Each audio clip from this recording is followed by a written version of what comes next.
जय राधा माधव कुंज बिहारी जय राधा माधव कुंज बिहारी जय गोपी जन वल्लभ गिरिवरधारी जय गोपी जन वल्लभ गिरिवरधारी जय गोपी जन वल्लभ गिरिवरधारी गोपी जन वल्लभ गिरिवरधारी जय यशोदानंदन व्रज जन रंजन यशोदानंदन व्रज जन रंजन जय यशोदानंदन व्रज जन रंजन यशोदानंदन व्रज जन जय यमुना तीर वनचारी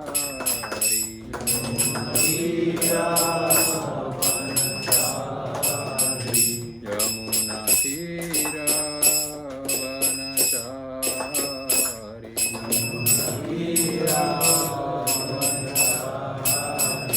जय राधा माधव कुंज बिहारी जय गोपी जन वल्लभ गिरिवरधारी यशोदानंदन व्रज जन रंजन यमुना तीर वनचारी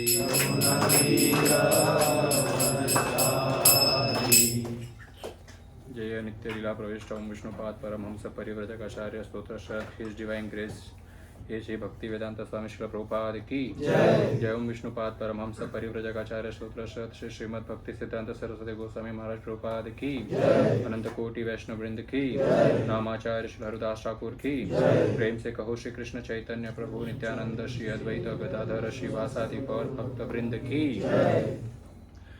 श्री श्री राधा कृष्ण गोप गोपीनाथ श्याम कुंड राधा कुंड गिरि गोवर्धन की वृंदावन धाम की मायापुर धाम की नवद्वीप धाम की जगन्नाथपुरी धाम की गंगा माई की यमुना माई की तुलसी देवी की भक्ति देवी की संकीर्तन यज्ञ की गौर प्रेमानंदे all glories to assembled devotees, all glories to assembled devotees, all glories to assembled devotees, all glories to Shri Guru and Gauranga, Gaur Hari Gaur. Om Gyantimirandasya Gyananjanashalakaya Chakshurum Militam Yena Tasmai Shri Guruve Namah. Namo Vishnupadaya Krishna Prishtaya Bhutale श्रीमते भक्ति वेदांत स्वामी निधि नामिने नमस्ते सरस्वते देवे गौरवाणी प्रचारिणे निर्विशेष शून्यवादी पाश्चात्य देशतारिणे जय श्री कृष्ण चैतन्य प्रभु नित्यानंद श्री अद्वैत गदाधर श्रीवासादि गौर भक्तवृंद हरे कृष्णा कृष्णा कृष्णा हरे हरे हरे राम राम राम हरे हरे हरे कृष्णा।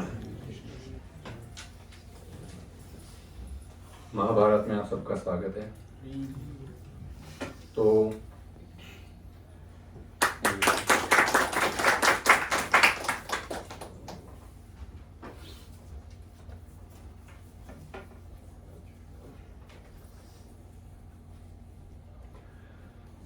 तो हमने क्या कथा की थी?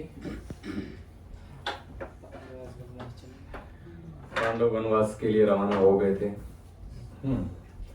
अब जो वहां पर राज्य के लोग थे, सिटीजन्स थे वहां के, वे सब पांडवों के पीछे पीछे आ रहे थे और कोस रहे थे, खुद के भाग्यों को कोस रहे थे कि खुद के भाग्यों को भी और कौरवों की भी सत्यानाश हो उस दुर्योधन का।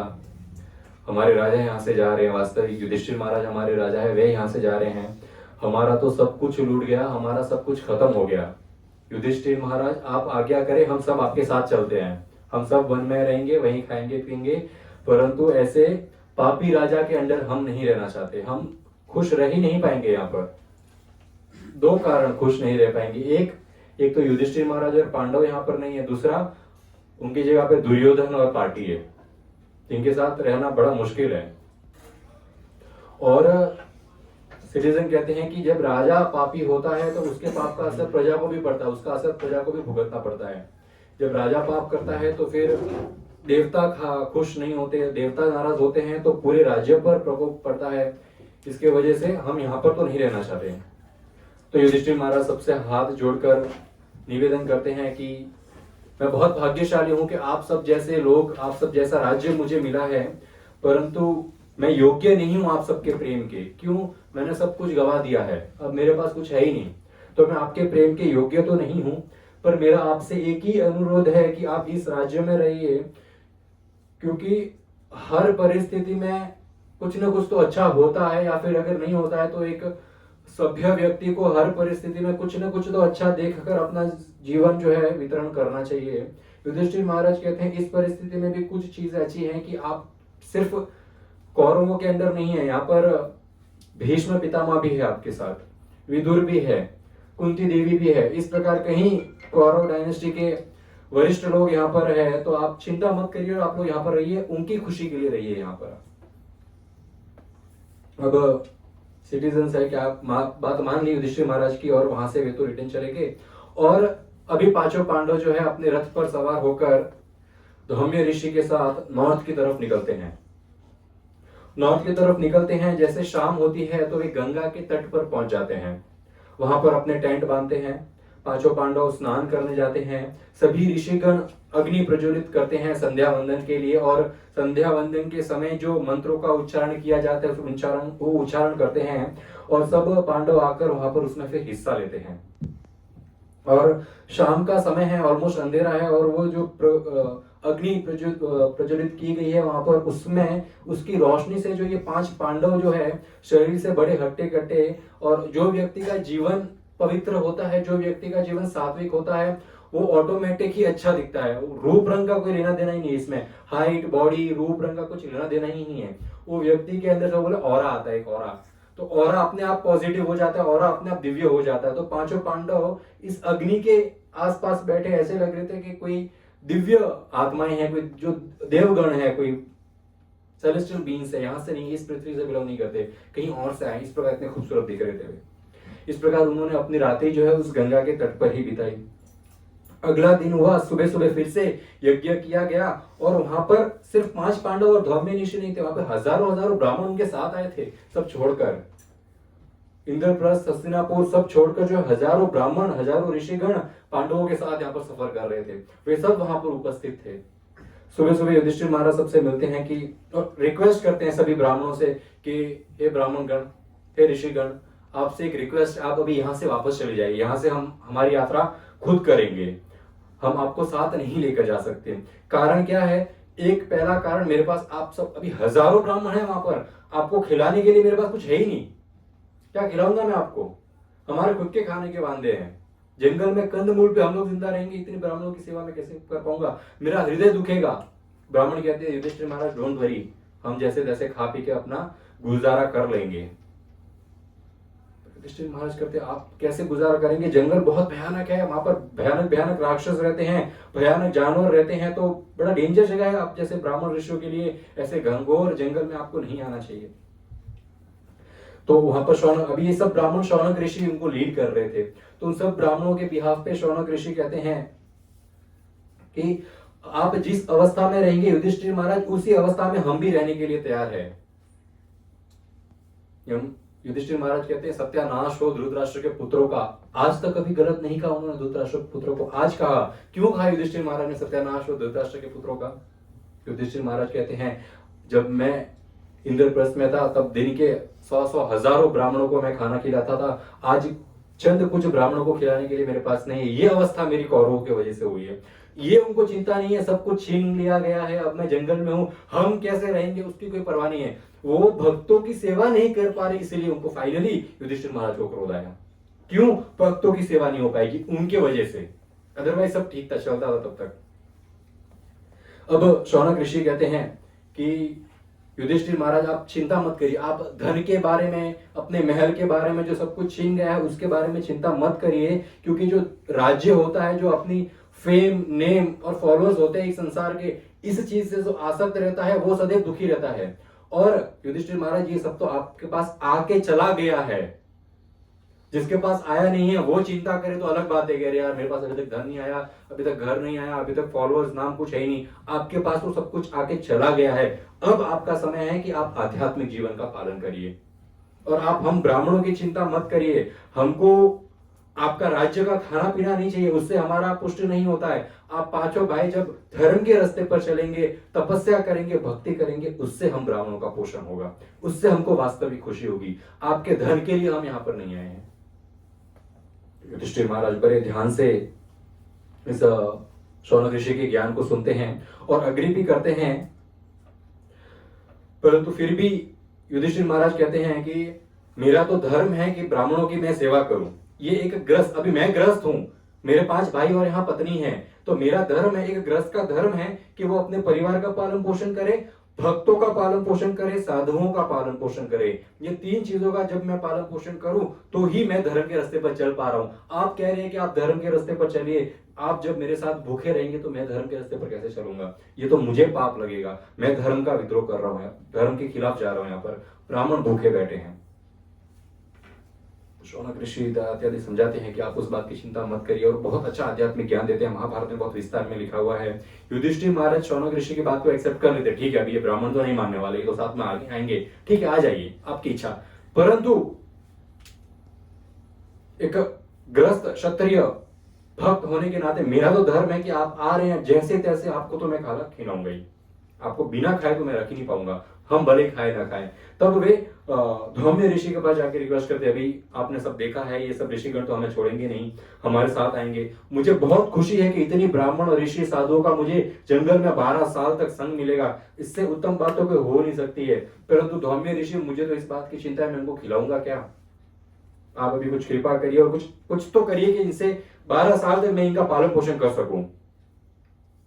तब धौम्य ऋषि कहते हैं कि जब पृथ्वी पर अकाल पड़ता है तो एकमात्र पृथ्वी को वापस, जब लोग भूखे मरते हैं, पृथ्वी पर काल पड़ता है, तो उनको कौन हेल्प करता है? सूर्यदेव हेल्प करते हैं। किस प्रकार हेल्प करते हैं? सूर्यदेव जो जल उपस्थित होता है उसमें से उस जल को भाप के रूप में ऊपर ले जाते हैं। फिर जब रात होती है तो चंद्रमा उस भाप को उसे बादल में कन्वर्ट कर फिर वो बादल जो होते हैं वो वर्षा इस पृथ्वी पर करते हैं। वो पृथ्वी उस जल को ग्रहण करके अन्न उत्पन्न करती है, उससे पूरे संसार का पालन पोषण होता है।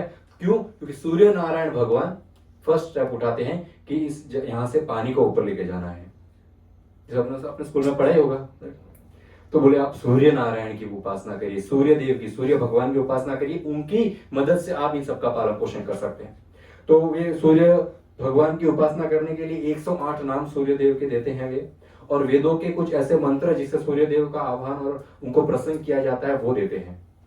इस प्रकार युधिष्ठिर महाराज ये 108 नाम और वैदिक मंत्र लेकर गंगा में जाते हैं और 3 दिन तक बिना खाए पिए वहां पर तपस्या करते हैं। सूर्य देव के 108 नामों का उच्चारण करते हैं और वेदों का मंत्रों का उच्चारण करते हैं, और उनकी 3 दिन की तपस्या से खुश होकर जो है सूर्य देव वहां पर प्रकट हो जाते हैं।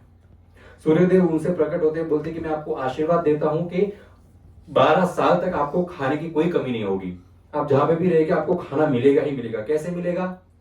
एक कॉपर की प्लेट दे दी उनको, एक कॉपर की प्लेट दे दी और कहा कि द्रौपदी जो भी बनाएगी, बस इतना सा जो भी बना के इस प्लेट में रखेगी ना, वो इस प्लेट से खत्म नहीं होगा। एक ही प्लेट से हजारों हजार लोग खा सकते हैं। जैसे ही आप किसी को दोगे उस प्लेट में से, उसमें फिर से उत्पन्न हो जाएगा। आप जैसे ही दोगे फिर से उत्पन्न हो जाएगा। और कब खत्म होगा इसमें आना? जब द्रौपदी खाएगी।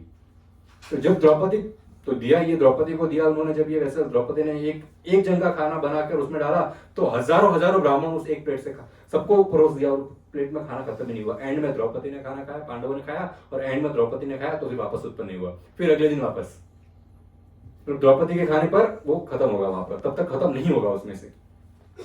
तो इस प्रकार का सूर्यदेव से उनको 12 साल तक कोई चिंता ही नहीं खाने पीने की। और सूर्यदेव ने आशीर्वाद दिया कि मैं आपको आशीर्वाद देता हूं, आज से 14 साल तक आप राज करेंगे यहाँ पर हस्तिनापुर में। ये आपका राज्य होगा। अब युधिष्ठिर महाराज बड़ा खुश हुए कि ये तो बहुत बड़ा अच्छा हो गया, तो फिर वहां से उन्होंने प्रस्थान शुरू किया काम्यक वन के लिए। तो काम्यक वन है जहां पर ये 12 साल रहने वाले, इनकी ऐसी प्लान है, ठीक है। अब ये यहाँ से निकल के गंगा तट से अपने सब ऋषि और 5 पांडव द्रौपदी के साथ वहां से निकल गए। अब धृतराष्ट्र महल में बड़ा परेशान है, पसीना पसीना हो रहा है। ये तो यहाँ पर फिस्ट कर रहे हैं जंगल में बैठ के 5 पांडव ये, और ये जो राजा, वास्तविक राजा है पूरे पृथ्वी का, वो चिंतन में बैठा है, बड़ा दुखी, बड़ा भय लग रहा है। अभी भय तो लगेगा ही, ये तो हम 3-4 क्लासेस से सुनते आ रहे हैं कि धृतराष्ट्र की क्या हालत हो रही है। विदुर को बुलाया, विदुर मेरे भाई अब मैं क्या करूं, आप मतलब ऐसा विदुर कुछ ऐसा ऑप्शन दो कि मेरा और मेरे बच्चों का भला हो। तुम तो ज्ञानी हो, ऋषियों के जैसा तुम्हारे पास ज्ञान है, जो नहीं होना था वो हो गया विदुर। समहाउ, ये तो भाग्य ने लिखा, भाग्य में लिखा था, भगवान की मर्जी से जो नहीं होना था वो हो गया है विदुर। अब हमारी सहायता करो कि मैं मेरी जनता का प्रेम और विश्वास कैसे जीतूं। विदुर ने कहा अब तो आपका वंश का सत्यानाश होके ही रहेगा महाराज, कोई नहीं रोक सकता इसको। कि राज्य का जो लोग हैं उनका विश्वास और प्रेम तभी ही आप जीत सकते हैं जब राजा धर्म के रास्ते पर चलेगा। और यहाँ पर तो पूरे राज्य ने देखा है राजा ने क्या क्या किया है। तो अब ये तो भूल ही जाइए कि खुश होगा कोई। धृतराष्ट्र, आपको अपने पुत्र और पांडु के पुत्रों को एक समान प्रेम करना चाहिए, पर आपने बहुत बड़ा पाप किया है उनके साथ धोखाधड़ी करके। मेरा तो एक ही सुझाव है, जो पांडवों से आपने छीना है वो उनको वापस दे दीजिए। ये सुनकर धृतराष्ट्र थोड़ा अनकंफर्टेबल हो गए। फिर विदुर कहते हैं कि धृतराष्ट्र कहते हैं कि मुझे ये एडवाइस आपसे नहीं मांगी है मैंने कि जो लिया है वो वापस दे दूं। मुझे ये एडवाइस चाहिए कि जो मिल गया है उसको कैसे इस्तेमाल करूं। अभी हो गया सो हो गया, अभी भी पश्चाताप, अभी भी वो नहीं है कि वापस दे दो। विदुर बोल रहा नहीं, हो गया सो हो गया, अब जो है उसको कैसे एंजॉय करो, ये आप मुझे बताइए, पूरे पृथ्वी पर कैसे राज करूं। विदुर कहते हैं कि दुर्योधन को सबसे पहले निकाल दो यहां से। मैंने पहले भी कहा था ये दुर्योधन बड़ा नालायक है, आपका जन्मा तभी कहा था मार दो, अभी भी समय है, मार दो इसको, मार दो। बाकी भाइयों को सही रास्ते पर लाओ, पांडवों को वापस लाओ, और दुशासन को कहो कि भीम और द्रौपदी के पैरों में गिर के माफी मांगे। तो ये सुनकर बड़े गुस्सा हो गए, बोले विदुर तुम हमेशा से सिर्फ पांडवों से ही प्रेम करते हो, मुझसे और मेरे बच्चों से तो कभी प्रेम करते ही नहीं हो। विदुर तुमसे मेरे और मेरे बच्चों की तो खुशी देखी ही नहीं जाती है, केवल पांडवों से प्रेम है तुमको। खाना पीना मेरे यहाँ, गुंदन उनका, ऐसा कैसे चलेगा कि तुम्हारे शब्द मुझे बड़ा ठेस पहुंचा रहे हैं। विदुर आज के बाद मैं कभी आपको एडवाइस के लिए नहीं बुलाऊंगा, यू आर फायर्ड, निकालता हूं आपको मैं आपकी पोजीशन से। I don't need your, you are not my advisor anymore. अब आपकी मर्जी, यहां पे रहना तो रहो वरना निकल जाओ यहां से। ये कहकर धृतराष्ट्र तो वहां से चले जाते हैं। विदुर बोलते अब तो कोई इनका औलाद, मैं ही लास्ट ऑप्शन था, सोचोगे था मैं ही लास्ट ऑप्शन था तो शायद थोड़ा ज्ञान देके इनको सुधार सकता था, पर अभी तो मेरे को भी निकाल दिया। बोले आपको, आपके राज्य को राम राम। वो तो वहां से निकल गया अपना रथ लेकर, पांडवों के पास मैं तो जा रहा हूँ, पांडवों के पास वहीं रहूंगा। अभी निकाल दिया है, क्या करना है यहाँ पर। अब विदुर अपना रथ लेकर महल से सब छोड़कर चले गए। यहाँ पर पांडव जो है वे सरस्वती नदी पर पहुंच गए, काम्य का वन है वहां पर पहुंच गए। वहां पर उन्होंने अपना कुटिया वगैरह सब बसा ली है, बहुत सारे ब्राह्मण हैं, मतलब लग ही नहीं रहा है कोई तपस्या वनवास में है। बड़ा सुंदर वातावरण है, हर जगह मंत्रों का उच्चारण हो रहा है, यज्ञ हो रहे। आप में से कौन कौन पंढरपुर आया था? तो आप लोग, हम लोग एक नरसिंह भगवान के मंदिर गए थे, वहां पर गुरु को देखा था आपने कैसे बच्चे मंत्रों का उच्चारण कर रहे थे। तो वातावरण कितना सुंदर होता है ऐसे मंत्रों के उच्चारण में। तो बस यहाँ पर, और ये तो जंगल आज से 5000 साल पुराना जंगल, सरस्वती नदी के किनारे पे ब्राह्मणों के साथ, क्या मंत्र उच्चारण, क्या सुंदर वातावरण। ये यहाँ पर अपना पूजा इत्यादि कर रहे हैं। और एक शाम को 5 पांडव देखते हैं दूर से एक रथ आ रहा है, रथ नजदीक आया, उसमें से विदुर उठे। भीम बोलते हैं कि विदुर, धृतराष्ट्र ने इस बार विदुर को भेजा है, अब क्या फिर से एक और लास्ट गेम खेलना है? कि थोड़े बहुत हथियार बचे क्या, ये भी उनको चाहिए हमारे पास से। ये डियर स्किन, वो हिरन की खाल पहने हुए, ये भी उतार के दे दूं अभी, और तो कुछ बचा ही नहीं हमारे पास देने के लिए। अभी क्यों भेजा है इनको यहाँ पर? विदुर से नफरत नहीं है, धृतराष्ट्र के बारे में ऐसा भीम सोच रहे कि अभी फिर से शायद न्योता भेजा है, पर जैसे विदुर आते हैं तो पांचों भाई अपने पिता समान चाचा है उनको दंडवत साष्टांग दंडवत मारते हैं, उनको एक आसन पर बिठाकर उनके चरण धोते हैं, उनको खाना पीना देकर उनको रेस्ट करवाकर फिर उनसे पूछते हैं कि आप यहाँ पर क्यों आए, आने का कारण बताइए। फिर विदुर कहते हैं कि मैंने राजा को समझाने की बहुत कोशिश की परंतु it's waste of time, Dhritarashtra नहीं समझने वाले और उन्होंने मुझे भी राज्य से निकाल दिया है। अब तो पांडवों मेरे, अब तक तो मैं कह रहा था छोड़ो बच्चे हैं, कौरवों को जाने दो, माफ करो माफ करो। अब मैं कहता हूं 12 साल खूब प्रैक्टिस करो, अलग अलग लोकों पे जाओ, अलग अलग देवताओं से मिलो, ऐसे अस्त्र शस्त्र जमा करो, ऐसी पावर 12 साल में जमा करो, 13 साल में इनको छोड़ना नहीं, एक कौरव को छोड़ना नहीं। और तब देखते हैं दूसरा रथ आ रहा है हस्तिनापुर की ओर से। अब देख रहे अब कौन आया है, देखा संजय आए। संजय पिछली बार बुलाया था, संजय भी चैरिटर है उनका और सलाह मशवरा भी देता है, व्यासदेव जी के शिष्य है संजय। संजय आए तो अब संजय आते, संजय ने उनको प्रणाम वगैरह किया, उनका भी आदर सत्कार हुआ। फिर संजय कहते हैं विदुर जब से आप गए हो धृतराष्ट्र बहुत रो रहे हैं आपकी याद में। उनका विदुर कह रहे कि याद तो मुझे भी उनकी बहुत आ रही है, मुझे टेढ़ा है पर मेरा भाई है, बड़ा भाई है, क्या कर सकते हैं। बोले कि धृतराष्ट्र इतना आपके विरह में रो रहे हैं और वे कह रहे हैं कि मेरा भाई विदुर साक्षात यमराज के समान है, धर्म के रास्ते पर ही चलता है, धर्म के हिसाब से काम करता है, और वैसे भी विदुर तो यमराज के अवतार ही है। बोले कि बिना मेरे, धृतराष्ट्र संजय को और पूरी वहां पर लोगों को कहते हैं कि बिना विदुर के यहाँ उपस्थित हुए मेरा हृदय उसके विरह में जल रहा है, मैं क्षमा मांगता हूं। संजय जाओ क्षमा मांगो और विदुर को वापस लेके आओ, उसके बिना मैं रह नहीं सकता, मैं अभी कभी अपने प्राण त्याग दूंगा। ये सुनता है विदुर के इतना धृतराष्ट्र मेरे विरह में है, तो विदुर को ठीक है मैं आता हूँ वापस, आप चलो मैं आता हूँ और उनको शांत करता हूँ। और यहाँ से पांडवों से अलविदा लेकर विदुर वापस हस्तिनापुर चले गए। और धृतराष्ट्र ने जैसे ही विदुर को देखा तो नहीं, पर किसी ने बताया कि विदुर आ गए हैं, देख तो सकते नहीं, तो ने भाई को वापस उन्होंने आलिंगन किया और बहुत खुश हुए कि विदुर अब तुम आए हो, अब मैं बहुत खुश हूँ। अब जैसे ही विदुर वापस आ गए तो ये कौरव जो दुशासन है, धृतराष्ट्र है, कर्ण है और शकुनी है, वो बोले वापस आ गया। जैसे तैसे तो इसको निकाला था पर ये वापस आ गया। और ये विदुर ऐसा व्यक्ति है कि जैसे तैसे धृतराष्ट्र हमारे पिताजी को, इस बूढ़े को ये मना के ही रहेगा पांडवों को सब वापस दिलाने के लिए। बहुत मुश्किल से हमने कमाया है, ये विदुर फिर से आग लगा देगा, बहुत बहुत बुरा लगा। तो कर्ण कहता है कि हमें कुछ तो करना पड़ेगा। क्या करना पड़ेगा? बोले उत्तम तो यही होगा, इसी समय हम काम्य का वन जाते हैं, पांडवों पे हमला करके पांचों को मार देते हैं। बोले बात तो सही है, अभी तो उनके पास कुछ पावर नहीं है, उनके पास कुछ सेना नहीं है। हाँ, नबला एकदम नबला नारी के जैसे, एकदम अबला नारी के जैसे बैठे हैं, कोई पावर नहीं है, अभी हमला कर देते हैं। बहुत बड़ी सेना तैयार की जाती है और ये धृतराष्ट्र इनको पता ही नहीं क्या हो रहा है, अभी परमिशन भी नहीं लेते लोग। पहले राजा की परमिशन लेते थे, तो परमिशन भी नहीं लेते। तो उन्होंने बहुत बड़ी फोर्स सेना तैयार की और सब निकले और युद्ध करते हैं। 5 भाइयों से युद्ध करने के लिए लाखों की सेना। डर तो देखो कैसा डर का माहौल है। 5 भाइयों से युद्ध करने के लिए लाखों की सेना तैयार की इन्होंने। बोले चलो वन की ओर। जैसे ही गेट से बाहर निकलते सामने व्यासदेव जी खड़े होते हैं। व्यासदेव जी कहते अभी का भी यूटर्न मारो, बिना कुछ कहे सब यूटर्न मार के वापस घर पे चले जाते। बोले यहीं मर जाएंगे, वहां तक तो पहुंचेंगे ही नहीं। अगर व्यासदेव जी की बात नहीं मानी तो यही खत्म हो जाएंगे इनके क्रोध से। तो बोले बाद में प्लान पोस्टपोन, बाद में जाएंगे, कैंसल, अभी नहीं मारना है। डर के मारे वापस सब घर चले जाते हैं। व्यासदेव जी वहां से जाते धृतराष्ट्र के पास। धृतराष्ट्र जरा कंट्रोल रखो अपने बच्चों पर, क्या कर रहे हैं आपको पता भी है? ये कौरव ये सब निकले थे पांडवों को मारने के लिए, ऐसा हो सकता है क्या कभी? पांडवों को कोई मार सकता है?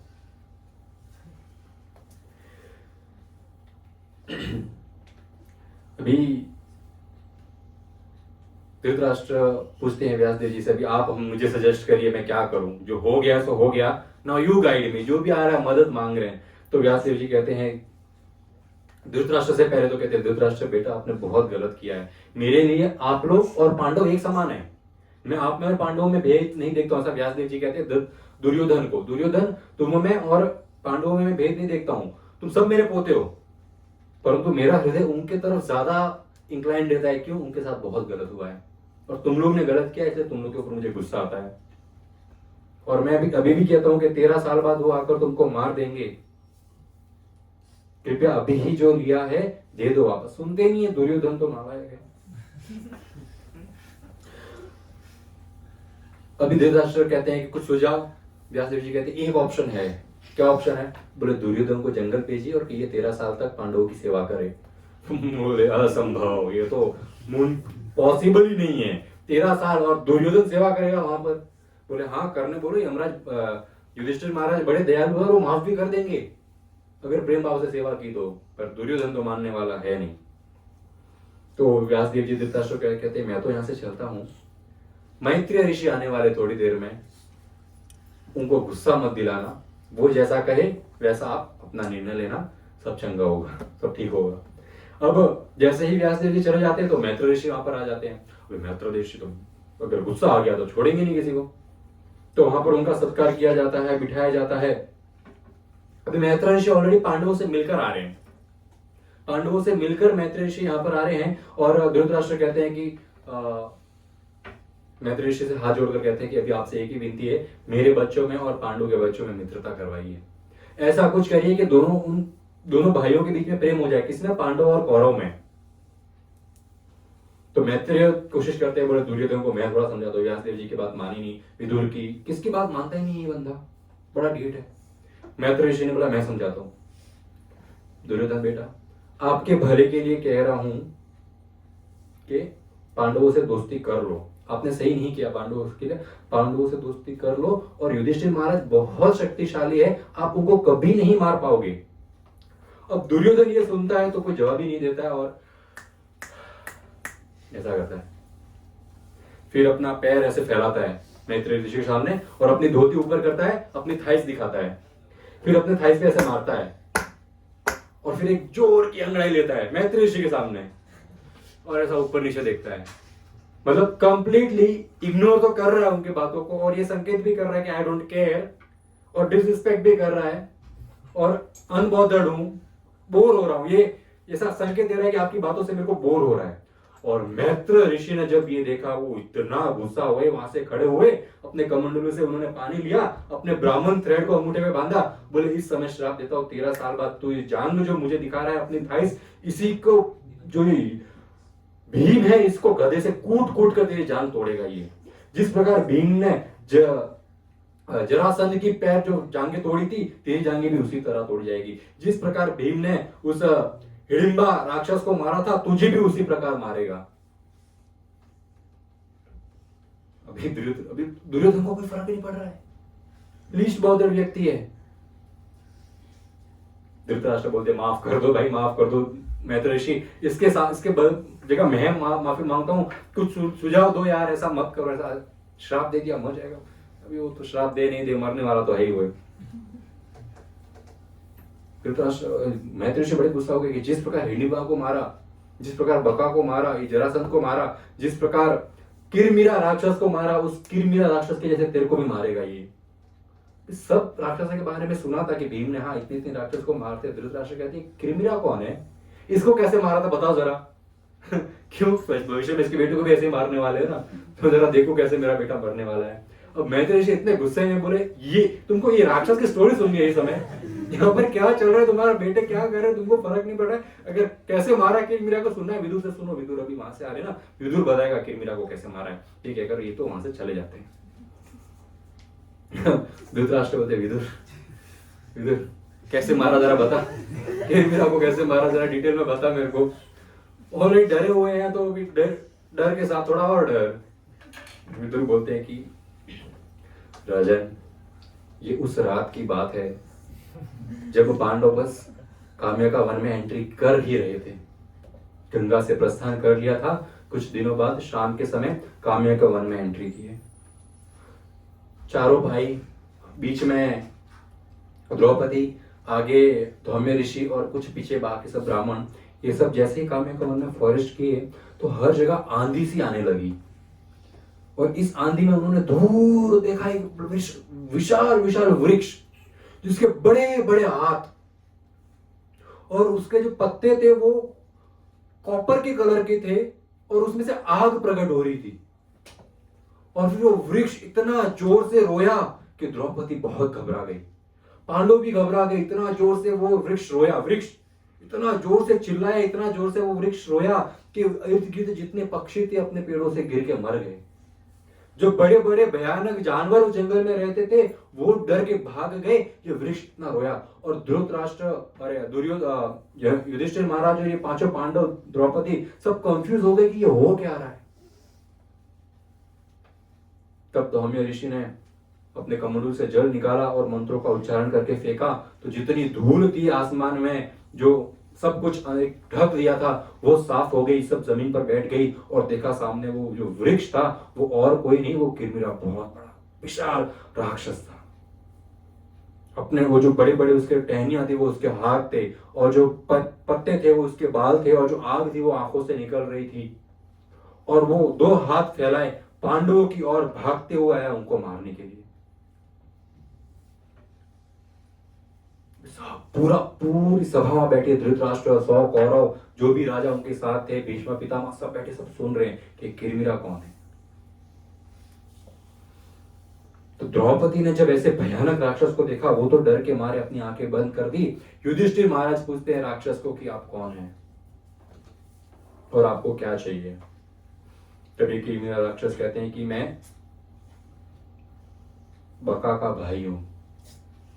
बका नाम का राक्षस था, उसको एक भीम नाम के व्यक्ति ने मार दिया था। मैं उसका भाई हूं, यहाँ पर वास करता हूं।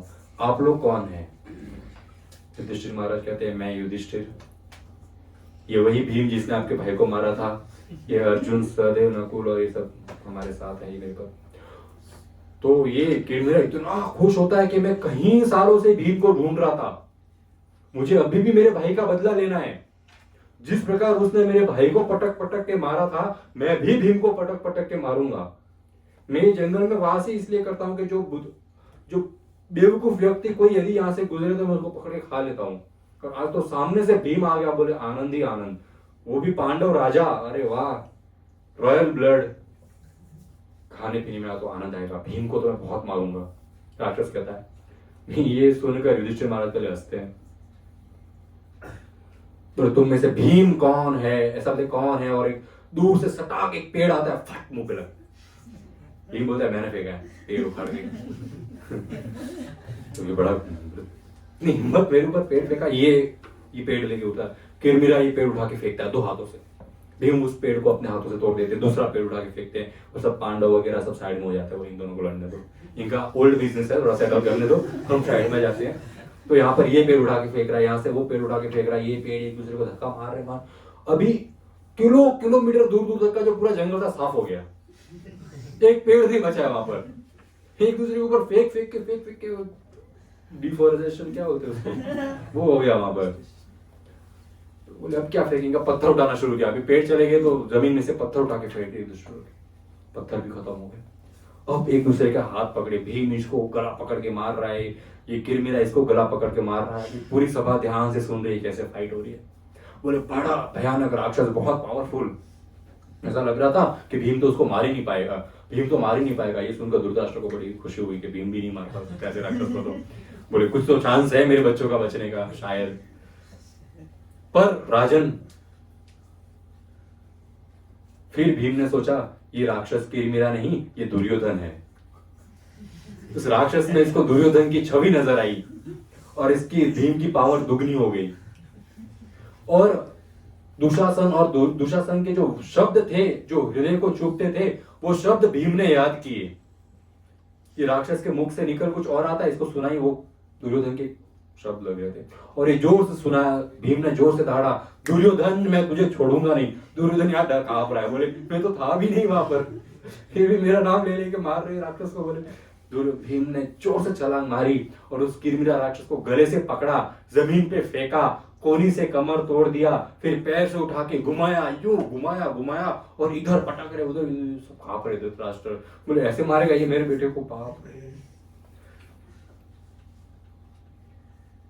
और पटक पटक के लास्ट में भीम ने बोला, हे किरमिरा राक्षस, तुझे तेरे जो रिश्तेदार हैं, जरासंध है, हिडम्बा है, बका है, तुझे इनकी बहुत याद आ रही है ना, चल मैं तुझे उसके पास पहुंचा देता हूं, तुझे फिर कोई फिक्र की जरूरत नहीं है। ऐसा कर फाइनली जोर से फटका और वो किरमिरा वहीं समाप्त हो गया, अपने भाइयों के पास चला गया। और फिर इन्होंने पांचों पांडवों ने अपने कपड़े साफ किए और अपने रास्ते पर चलते बने। कैसी लगी राजा स्टोरी? राजा की तो बोलती बंद है, यहाँ पर पसीना पसीना हो गए, बोले ऐसे मार कौन मारता है भाई, अगली बारी मेरे बच्चों की है ये तो फिर ऐसा कहकर अपने ये धृतराष्ट्र, इन लोग दुर्योधन, युधिष्ठिर महाराज और पांचों पांडव काम्य का वन में पहुंच गए थे, अपना वहां पर वास कर रहे थे। ये यहाँ पर वास कर रहे हैं, ये न्यूज कृष्ण को मिली द्वारका में कि पांडवों के साथ ऐसा ऐसा हुआ है, उनको राज्य से निकाल दिया गया, काम्य का वन में वास कर रहे हैं। तो कृष्ण ने कहा चलो मिलने जाते हैं, पांडवों से मिलने जाते हैं। कृष्ण, बलराम और अनेक वहां पर राजागण थे, और साथ में अर्जुन की पत्नी सुभद्रा मैया भी आई थी। तो ये सब जो है काम्य का वन में उनको मिलने के लिए गए। अब जैसे ही वहां पर ये पहुंचे और कृष्ण ने देखा जो एक समय में ये पांचों भाई और द्रौपदी सोने से लथपथ सिल्क के कपड़े पहने हुए सुंदर राज्य में राज करते थे, ये आज हिरण की खाल का बना हुआ वस्त्र पहने हैं, बाल पूरे जो है वे जटाएं बन गई है। और ऐसी अवस्था में जब कृष्ण ने पांडवों को देखा, कृष्ण इतने क्रोधित हुए और जोर से चिल्लाए, दुर्योधन तेरा खून तो पृथ्वी देवी पिएगी एक दिन, मैं किसी को नहीं छोड़ूंगा, मैं इन पांडवों के साथ मिलकर एक एक कौरव का नाश करूंगा। और इतना क्रोधित हो गए कृष्ण, ऐसा प्रतीत हो रहा था पूरा ब्रह्मांड भी खत्म होने वाला है। तब अर्जुन जाते हैं, कृष्ण के कंधे पर हाथ रखते हैं और अर्जुन समझाते हैं कि कृष्ण शांत हो जाइए, कोई बात नहीं, शांत हो जाइए। अर्जुन कहते हैं कृष्ण आपके बारे में तो वैसे हमको ज्यादा ज्ञान था नहीं, पर हमने व्यासदेव जी से सुना है कि जितना ये जो ब्रह्मांड प्रकट हुआ है वो आपके वजह से ही हुआ है, आप ही इस क्रिएशन के कारण हैं। जितने हम तपस्या करते हैं, जितने यज्ञ, जितने ब्राह्मण, जितने ऋषि यज्ञ करते हैं, चाहे किसके लिए भी करे, वो सारे यज्ञ केवल आपके लिए होते हैं, वो यज्ञ का फल केवल आपको ही जाता है। और सारे अनेकों देवी देवता गण आप पर निर्भर रहकर, आपसे भयभीत होकर सारे कार्य करते हैं। यमराज, इंद्र इत्यादि ये सब आपसे भयभीत हैं, इसीलिए अपनी ड्यूटीज निभा रहे हैं। हे कृष्णा, ब्रह्मा जी के जो सोर्स है वे आप है, आपसे ब्रह्मा जी प्रकट होकर इस पृथ्वी को बनाए हैं, और जितने अवतार लिए जाते हैं केवल आप ही उस अवतार लेते हैं। हे कृष्णा, जब प्रहलाद जब दुख की घड़ी में गुजर रहा था, जिस प्रकार आज हम गुजर रहे हैं, अर्जुन कहता है हे कृष्णा, जिस प्रकार प्रहलाद पर इतना अत्याचार हुआ था, आप खंबे से निकल कर आए थे हिरण्यकशिपु को मारने के लिए, आप इतना अपने भक्तों से प्रेम करते हैं। आप वामन के रूप में आए थे, बलि महाराज का सब कुछ छीन कर उनको सब कुछ दे दिया। ऐसे भगवान, ऐसे अवतार आप लेते हैं। हे कृष्णा, सूर्य से जो रोशनी प्रकट होती है वो कहीं और से नहीं परंतु आपके नाखूनों से उत्पन्न होती है। आप ही सूर्य नारायण के रूप में, सूर्य देव जो, और सूर्य कोई अलग देव नहीं है, आप स्वयं ही सूर्य नारायण है। आप सूर्य लोक में वास करते हैं और पूरे संसार को रोशनी प्रदान करते हैं। आप अपने भक्तों की खुशी के लिए अनेकों अनेक राक्षसों को मारते हैं। हे कृष्णा, आप ही वास्तविक सच्चे पूरे संसार के हर जीव के मित्र केवल आप ही है। और जब प्रलय आता है, सब कुछ खत्म हो जाता है, तो सब कुछ आपके अंदर ही समा जाता है। हे कृष्ण, आपके गुणगान करने के लिए मेरे पास कोई शब्द नहीं है। अर्जुन ऐसा कहते कहते उनके आंखें भर आती है, उनके आंखों से अश्रु टपक जाते हैं और उनका गला इतना भर आता है कि वो रो पड़ते, आगे कुछ बोल ही नहीं पाते कृष्ण को। और कृष्ण का गुस्सा तुरंत शांत हो जाता है।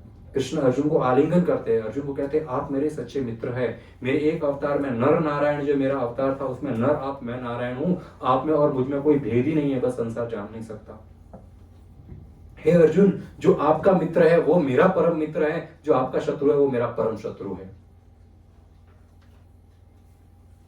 अभी अर्जुन ने यहाँ पर कृष्ण को ना तो कुछ यज्ञ करके खुश किया है, न कुछ ऐसा कुछ मतलब बड़ा तीर नहीं मारा है कि भगवान को खुश करना है। भगवान बहुत सिंपल तरीका है भगवान को खुश करना, क्या? स्तुति, प्रेयर्स। प्रेयर्स में इतनी पावर जिसमें उतनी पावर किसी चीज में नहीं है। प्रार्थनाओं में बहुत पावर है। भगवान के सामने, भगवान हम सबके घर पे विग्रह है, विग्रह के सामने सुंदर सुंदर प्रार्थनाएं पढ़नी चाहिए। कौन सी प्रार्थनाएं पढ़नी चाहिए? गजेंद्र ने, जब गजेंद्र मगरमच्छ के मुंह में अटका हुआ था, तब उसने कैसे सुंदर सुंदर प्रार्थनाएं कृष्ण को कही थी, वो प्रार्थना हमको रीड करनी चाहिए। जो द्रौपदी, जो कुंती महारानी की प्रार्थनाएं हैं सुंदर सुंदर, वो हमें कृष्ण के सामने पढ़कर कृष्ण को सुनानी चाहिए। हमारे पास अपना प्रकट करने के लिए कुछ नहीं है, ना हम संस्कृत के कोई विज्ञानी हैं ऐसे कि हम श्लोक लिखेंगे, देखो कृष्ण मैं स्तुति लिख रहा हूं संस्कृत में, हमारे पास वो कैपेसिटी है ही नहीं। और कृष्ण को ऐसा कुछ चाहिए ही नहीं। अर्जुन ने कुछ नया नहीं बोला, जो कृष्ण ने किया वही कृष्ण को बताया। अभी क्या कृष्ण को पता नहीं था ये सब कि मैं आया था प्रहलाद महाराज के लिए, बलि महाराज के लिए, उनको तो सब मालूम है। फिर अर्जुन ने वही सेम, उसको कहते हैं स्तुति। भगवान के बारे में ही भगवान को कहना कहते हैं स्तुति, और इससे भगवान बहुत प्रसन्न होते हैं। और ये प्रार्थनाएं बहुत पावरफुल है। जीवन में कैसा भी दुख आए, हमारे जीवन में भौतिक दुख, आध्यात्मिक दुख, फाइनेंशियल दुख, मेंटल पीस हमारे पास नहीं है, हरेसमेंट है, कुछ भी दुख आए, भगवान के सामने अपने भगवान को ढूंढने जाने की कोई जरूरत नहीं है। बहुत सारे लोगों के घर पे विग्रह है, आप बस अपने भगवान के सामने खड़े रहकर रोज रात को सुलाते समय प्रार्थनाएं पढ़िए। यहाँ पर जिसके घर पे विग्रह नहीं है, यहाँ पर इतने बड़े विग्रह है राधा गोपीनाथ के, यहाँ पर आइए, यहाँ पर प्रार्थनाएं पढ़िए, प्रार्थनाएं भगवान तुरंत सुनते हैं। अर्जुन को गले लगा दिया भगवान ने।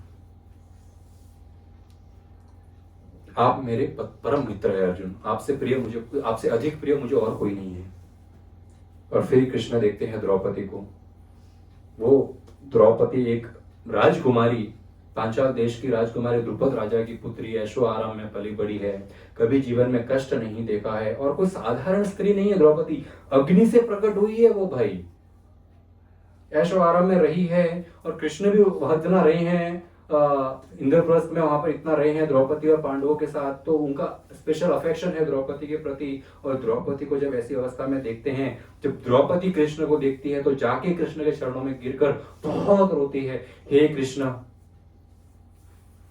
ऋषिगण से मैंने सुना है कि आप तो परम पुरुषोत्तम भगवान हैं, पूरा ब्रह्मांड आपके अंदर समाया हुआ है, जितने आपके भक्त हैं उनका एकमात्र सहारा आप ही है और कोई नहीं है। जो व्यक्ति चलते चलते यदि कहीं फिसल जाए तो उसका सहारा कौन होता है? पृथ्वी। जो फिसल जाए उसका सहारा एकमात्र पृथ्वी होती है। यदि नीचे पृथ्वी नहीं हो तो हम गिरते ही जाएंगे, कोई अंत ही नहीं है हमारे गिरने का। जिस प्रकार गिरते हुए के सहारा पृथ्वी होता है, उस प्रकार जो साधु, जो भक्त इस संसार में अभी उनके पास कोई सहारा का दूसरा ऑप्शन नहीं है, उनका सहारा आप बनते हैं कृष्ण। ये मैंने साधुओं से सुना है। और हे कृष्ण, जो आपको शरणागत होता है, जो आपके आश्रय में आता है, उनके जीवन में तो कभी दुख ही नहीं आता। रोते रोते कहती है, और फिर रोते रोते द्रौपदी इतना क्रोधित होती है कि हे कृष्ण, जो आपके आश्रय में आता है वो कभी दुखी नहीं होता, फिर मेरे जीवन में इतने दुख क्यों आए? कृष्ण को पूछती है। मुझे जैसी अबला नारी का भरी सभा में इतना अपमान हुआ, और मेरे पतियों ने एक तू तक नहीं किया, ये सब धनुर्धारी है, किसी ने कौरवों को नहीं मारा, मेरे पति क्यों चुपचाप बैठे रहे? कृष्ण बताओ। महान महान बड़े बड़े भीष्म पितामह धृतराष्ट्र जैसे जैसे मेरे ससुर वहां बैठे थे, उनकी बहू के साथ इतना अत्याचार हुआ, हे कृष्ण, उनमें से कोई बोले क्यों नहीं मेरी रक्षा करने के लिए? धिक्कार है ऐसे भीष्म, ये भीम की बाजुओं पर मैं धिक्कार करती हूँ, अर्जुन के जो गांडू बाण है उसके ऊपर मैं धिक्कार करती हूँ, धनुष के ऊपर धिक्कार है, जो एक अबला नारी को नहीं बचा पाए। बड़ा क्रोधित थी द्रौपदी। केवल कृष्ण आप आए उस दिन मेरे को बचाने के लिए, जो वस्त्र इतने प्रकट, किसी ने देखा नहीं था वहां पर कृष्ण प्रकट हुए हैं। कृष्ण ने, मतलब कोई हद होती है अवतार लेने की। भगवान का अवतार लेकर तो आते ही हैं। कृष्ण ने कब, चलो राम अवतार बहुत सुंदर, राम विष्णु बहुत सुंदर विष्णु रूप में आए। इससे ऊपर भगवान ने आधा शरीर जानवर का, आधा शरीर इंसान का, नरसिंह भगवान में आगे बोले भगवान है, बड़े दयालु है, भक्तों के लिए कैसा भी रूप ले सकते हैं। उससे भी नीचे भगवान एक जंगली सुअर के रूप में आ गए। जंगली सुअर को कोई पसंद नहीं करता, मालूम है, बड़ा डेंजर होता है जंगली सुअर, पालता भी नहीं है जंगली सुअर को कोई। बोले जो जानवर को लोग घृणा से देखते हैं, उस रूप में भी आप अवतार लेते हैं अपने भक्तों के लिए। अरे वो जानवर तो छोड़िए, फिर कछुआ और मछली की क्या इज्जत है संसार में? आपने मत्स्य और कूर्म अवतार तक लिया है, इससे नीचे कोई अवतार ले सकता है क्या? हे कृष्ण, ये तो फिर भी जीव जंतु है, इनको छोड़िए, आपने मेरी रक्षा के लिए साड़ी का अवतार लिया। कपड़े का अवतार भगवान, ऐसा कोई है व्यक्ति जिसने देखा हो कहीं पे पढ़ा हो भगवान ने कपड़े का अवतार लिया? द्रौपदी के लिए भगवान कपड़े का रूप लेने को तैयार है, साड़ी का रूप लेने को तैयार है। ये कहते कहते द्रौपदी बहुत रोती है कि पर इन लोगों ने मेरी क्यों सहायता नहीं की, इतना मेरा अपमान क्यों होने दिया इन्होंने। ये जब कहती इतना रोती है द्रौपदी, कृष्ण के आंखों में आंसू आ जाते हैं। वहां पर सुभद्रा भी साथ में आई है, वो भी द्रौपदी को पकड़ती है और वो भी बहुत रोती है। फिर कृष्ण द्रौपदी को समझाते हैं, क्या समझाते हैं अगले हफ्ते देखेंगे। Thank you so much. Prabhupada की जय। हरे कृष्णा।